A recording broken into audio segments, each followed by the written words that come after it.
सभी को नमस्कार। आज हम बीए सेकेंड ईयर के इस क्लास में सरकार के संगठन में कार्यपालिका का अध्ययन करेंगे। ऑर्गेनाइजेशन ऑफ गवर्नमेंट में एग्जीक्यूटिव लेजिस्लेचर का अध्ययन हम इससे पूर्व के वीडियो लेक्चर में कर चुके हैं। आज हम कार्यपालिका के बारे में पढ़ेंगे। जैसा कि हम सभी जानते हैं और पहले भी हम पढ़ चुके हैं, सरकार के 3 अंग होते हैं: व्यवस्थापिका, कार्यपालिका और न्यायपालिका। सरकार की जो राज्य की इच्छा का निर्माण होता है, उसकी अभिव्यक्ति होती है, उसका निष्पादन करने की जो संस्थागत संरचना है, उसे हम सरकार कहते हैं। गिलक्राइस्ट ने कार्यपालिका की व्याख्या इन शब्दों में की है: कार्यपालिका सरकार का वह अंग है जो कानून के रूप में अभिव्यक्त जनता की इच्छा को कार्य रूप में परिणत करता है। यह वह धुरी है, यहाँ गलती से दूरी लिख गया है, धुरी है जिसके चारों ओर राज्य का वास्तविक प्रशासनिक तंत्र घूमता है। कार्यपालिका का अर्थ बताते हुए डॉक्टर गार्नर ने लिखा कि व्यापक तथा सामूहिक अर्थ में कार्यपालिका में वे सभी कर्मचारी तथा संस्थाएं आ जाती हैं जिनका संबंध राज्य की इच्छा को क्रियान्वित करने से है और जो कानून के रूप में प्रकट की गई हैं। यानी यहाँ हमारा संबंध क्रियान्वयन से ही होता है। इस प्रकार कार्यपालिका के सामान्य जो 2 अर्थ लिए जाते हैं, एक व्यापक अर्थ में और दूसरा संकुचित अर्थ में। व्यापक अर्थ में हमने देखा कि कार्यपालिका का तात्पर्य गार्नर की परिभाषा की तरह ही राज्य अध्यक्ष से लेकर के उन सभी कर्मचारियों से होता है जिनका संबंध राज्य और उसके शासन से जुड़ा हुआ होता है। सीमित अर्थों में जब हम देखते हैं तो प्रशासनिक कर्मचारियों को ही कार्यपालिका से अलग कर दिया जाता है।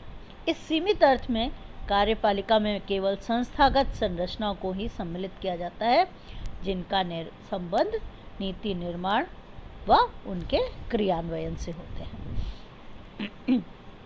कार्यपालिका को 2 भागों में भी बांटा गया है इसी आधार पर: राजनीतिक कार्यपालिका और स्थायी कार्यपालिका। राजनीतिक कार्यपालिका प्रशासन से संबंधित नीतियों का निर्माण करती है और स्थायी कार्यपालिका अर्थात लोक सेवाएं इस नीति को निरूपण और उस नीति के क्रियान्वयन में राजनीतिक कार्यपालिका की सहायता करती हैं। तो इस रूप में कार्यपालिका मुख्य रूप से विभागों के अध्यक्ष और सरकारी पद सोपान में उच्चतम स्तर के सार्वजनिक प्रशासकों से है, जिसमें वे व्यक्ति, लोक सेवक और अन्य लोग जो मुख्य कार्यपालिका की सहायता के लिए भर्ती किए जाते हैं सम्मिलित होते हैं। अब हम बात करेंगे टाइप्स ऑफ द एग्जीक्यूटिव। कितने प्रकार के एग्जीक्यूटिव होती है, कार्यपालिका के क्या प्रकार हैं। पहले जो हमने बिंदु लिया है वो संसदात्मक और अध्यक्षात्मक कार्यपालिका से जुड़ा हुआ है। जिन देशों में मंत्रिपरिषद संसद के प्रति उत्तरदायी होती है, उस पद्धति को संसदीय पद्धति या संसदीय कार्यपालिका कहा जाता है। जैसा कि हम उदाहरण लें, इंग्लैंड और इंडिया में संसदीय कार्यपालिका में एग्जीक्यूटिव और लेजिस्लेचर के बीच घनिष्ठ संबंध रहता है। कार्यपालिका और व्यवस्थापिका एक दूसरे से जुड़ करके कार्य करती हैं, अर्थात व्यवस्थापिका में से ही कार्यपालिका का चयन किया जाता है। संसद के सदस्य ही कार्यपालिका में चयनित होकर के आते हैं। संसदीय व अध्यक्षात्मक कार्यपालिका में अंतर का जो मुख्य आधार है वो है कार्यपालिका और व्यवस्थापिका शक्तियों का आपसी संबंध होता है। इस राजनीतिक व्यवस्था में कार्यपालिका व व्यवस्थापिका में आपस में घनिष्ठ संबंध रहता है। संसदीय कार्यपालिका में मंत्रिपरिषद कार्यपालिका का वास्तविक रूप होती है। इसे कई बार मंत्रिमंडलीय कार्यपालिका भी कहा जाता है। मंत्रिपरिषद के सभी सदस्य अनिवार्य रूप से व्यवस्थापिका के सदस्य होते हैं, ये भी हम जानते हैं। जब हम अध्यक्षात्मक शासन व्यवस्था की बात करते हैं, जिसमें व्यवस्थापिका और कार्यपालिका यानी एग्जीक्यूटिव और लेजिस्लेचर आपस में अलग अलग होती हैं, पृथक पृथक होती हैं, शक्ति पृथक्करण पाया जाता है, सेपरेशन ऑफ पावर होता है। संविधान द्वारा व्यवस्थापिका और कार्यपालिका और न्यायपालिका के बीच शक्तियाँ विभाजित होती हैं। यहाँ पर एग्जीक्यूटिव में राज्य का अध्यक्ष राष्ट्रपति देश का होल सोल होता है। इसमें कोई भी नाम मात्र की कार्यपालिका नहीं होती है। वास्तविक शक्तियाँ राष्ट्रपति के हाथों में केंद्रित होती हैं। राष्ट्रपति ही अपनी मंत्रिपरिषद का गठन करता है, जिनकी सहायता से वे शासन कार्यों का संचालन करता है। मंत्रिपरिषद के सदस्य ना तो व्यवस्थापिका के सदस्य होते हैं और ना ही उसके प्रति रिस्पॉन्सिबल होते हैं, उसके प्रति उत्तरदायी होते हैं। व्यवस्थापिका का कोई भी सदन किसी प्रकार का विश्वास का प्रस्ताव पारित करके कार्यपालिका को नहीं हटा सकता। बहुत मुख्य जो उदाहरण हम लेंगे वहाँ पर यूएसए संयुक्त राज्य अमेरिका का जो उदाहरण है वो इसका प्रमुख उदाहरण है। आशय समझ में आया होगा आप लोगों को। संसदात्मक व्यवस्था में कार्यपालिका और व्यवस्थापिका एक दूसरे से जुड़ी होती है, जबकि अध्यक्षात्मक व्यवस्था में दोनों एक दूसरे से अलग अलग होती हैं। थर्ड टाइप है नाम मात्र की और वास्तविक कार्यपालिका,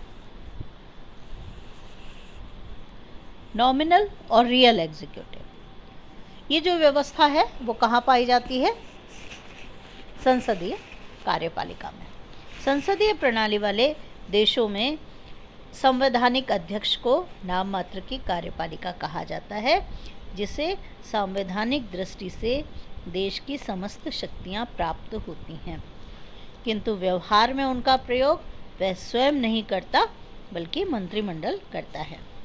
जैसे ब्रिटेन में राजा और रानी और भारत में राष्ट्रपति नॉमिनल एग्जीक्यूटिव नाम मात्र की कार्यपालिका है। संसदात्मक शासन व्यवस्था में जो वास्तविक शक्तियां हैं वो राष्ट्रपति के प्रधानमंत्री के पास में होती हैं। संसदात्मक शासन व्यवस्था में नाम मात्र की कार्यपालिका को भी जो शक्तियां दी जाती हैं उनका व्यवहार में प्रयोग प्रधानमंत्री की अध्यक्षता में मंत्रिपरिषद के द्वारा किया जाता है। इसलिए इन्हें वास्तविक कार्यपालिका कहा जाता है, रियल एग्जीक्यूटिव कहा जाता है। देश की संपूर्ण प्रशासनिक शक्तियों इसी वास्तविक कार्यपालिका पर केंद्रित होती हैं। अध्यक्षात्मक शासन प्रणाली में ऐसी व्यवस्था नहीं पाई जाती है। थर्ड है सिंगल और प्लूरल टाइप ऑफ एग्जीक्यूटिव, एकल और बहुल कार्यपालिका। जैसा कि नाम से स्पष्ट है, एकल यानी कार्यपालिका का वह रूप जिसमें निर्णय निर्माण की कार्यकारी शक्तियाँ एक व्यक्ति एक मुखिया के हाथों में केंद्रित होती हैं। शासन की सुविधा की दृष्टि से शक्तियों का विभाजन होता है, किंतु अंतिम रूप से शासन की व्यवस्था एक ही व्यक्ति के द्वारा निर्णय लेने का कार्य किया जाता है। वर्तमान समय में अमेरिका का राष्ट्रपति एकल कार्यपालिका का सर्वश्रेष्ठ उदाहरण है, जहां कार्यकारिणी शक्तियां, कार्यपालिका शक्तियां किसके पास होती है? प्रेसिडेंट के पास में होती है, राष्ट्रपति के पास में होती है। अब बात करते हैं बहुल कार्यपालिका, जिसके अंतर्गत कार्यपालिका शक्तियां, एग्जीक्यूटिव पावर किसी एक व्यक्ति में नहीं होकर के एक संस्था, एक समूह में निहित होती है। इसका जो हम मेन एग्जाम्पल लेंगे वो है स्विट्जरलैंड में। इस प्रकार की कार्यपालिका पाई जाती है। स्विट्जरलैंड में संघीय परिषद इसको कहा जाता है। कार्यपालिका शक्तियाँ 7 सदस्यों में निहित होती है। 7 सदस्य समान स्तर के होते हैं और वह कार्यपालिका सामूहिक रूप से राज्य की कार्यपालिका शक्तियों का प्रयोग करती है। सकारात्मक रूप में मतलब एक आधार पर प्रत्येक सदस्य को इसकी बैठकों की अध्यक्षता करने का एक बार अवसर मिलता है। किंतु अध्यक्षता करने के इस अवसर के अलावा उसकी स्थिति और शक्ति मंत्री परिषद के अन्य सदस्यों के समान होती है। सभी सदस्य प्रशासनिक कार्यों के लिए समान उत्तरदायित्व वहन करते हैं। यह सामूहिक कार्यपालिका का जो बहुल कार्यपालिका का उदाहरण है वो स्विट्जरलैंड में पाया जाता है। कुछ विद्वान सोवियत रूस की सर्वोच्च कार्यपालिका को, जिसमें 17 सदस्य होते हैं, को भी सामूहिक कार्यपालिका का उदाहरण मानते हैं। इसमें जो स्विट्जरलैंड की इस बहुल कार्यपालिका में संसदीय और अध्यक्षात्मक दोनों ही गुणों का सम्मिश्रण होता है।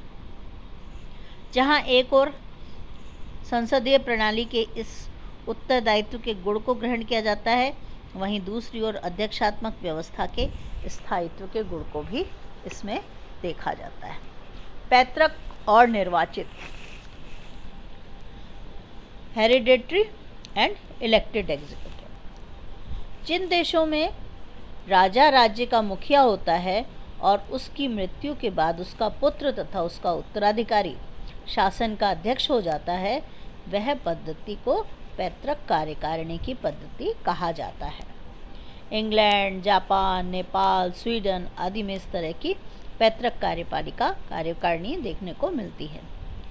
और जिन देशों में राज्य का अध्यक्ष जनता द्वारा प्रत्यक्ष या अप्रत्यक्ष रूप से चुना जाता है, वहाँ उसे निर्वाचित कार्यपालिका कहते हैं। जैसे भारत, फ्रांस, अमेरिका, इटली, मिस्र आदि देशों में राष्ट्राध्यक्ष का जो चुनाव होता है, इसलिए वे निर्वाचित कार्यपालिका के उदाहरण माने जाते हैं।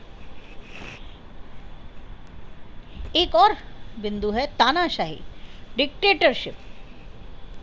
कुछ लोग तानाशाही को भी कार्यपालिका का रूप मानते हैं। जब राष्ट्र की शक्ति एक व्यक्ति के हाथ में केंद्रित हो जाए और वह व्यक्ति देश का सर्वेसर्वा बन जाए, वह व्यक्ति किसी लोकतांत्रिक तरीके से नहीं बल्कि एक विशेष दल या सेना की सहायता से शक्ति पर अधिकार कर ले, तो ऐसी व्यवस्था को तानाशाही व्यवस्था कहा जाता है। हमने इटली में मुसोलिनी और जर्मनी में हिटलर के सर्वाधिकारवाद को, तानाशाही व्यवस्था को सुना है। सोवियत रूस, चीन, Czechoslovakia, Hungary, Romania, Bulgaria, Yugoslavia में भी साम्यवादी दल को भी तानाशाही माना गया है, क्योंकि इन देशों में विरोधी दलों के पनपने की कोई अवसर नहीं दिया जाता है। तो ये हमने आज अध्ययन किया, कार्यपालिका के मुख्य क्या क्या प्रकार हैं उन पर चर्चा की है। अगले लेक्चर में हम कार्यपालिका के कार्यों पर चर्चा करेंगे। तब तक के लिए आप सभी से धन्यवाद। सभी को, आप लोग इस वीडियो लेक्चर को ज़रूर देखें और देखने के बाद लाइक और सब्सक्राइब भी करें। और इसके बाद जो भी समस्याएं आती हैं, आप मेरे व्यक्तिगत नंबर पर मुझसे संपर्क भी करें, क्योंकि वर्तमान जो समय है वो हम क्लासरूम में बैठ कर के अध्ययन कार्य नहीं कर रहे हैं। इसलिए आप सभी लोगों के लिए ये बहुत आवश्यक है कि जो भी लेक्चर आप लोगों को दिए जाएं, उन सभी को देखें और उसके बाद उस विषय पर चर्चा भी करें। सभी को बहुत बहुत धन्यवाद।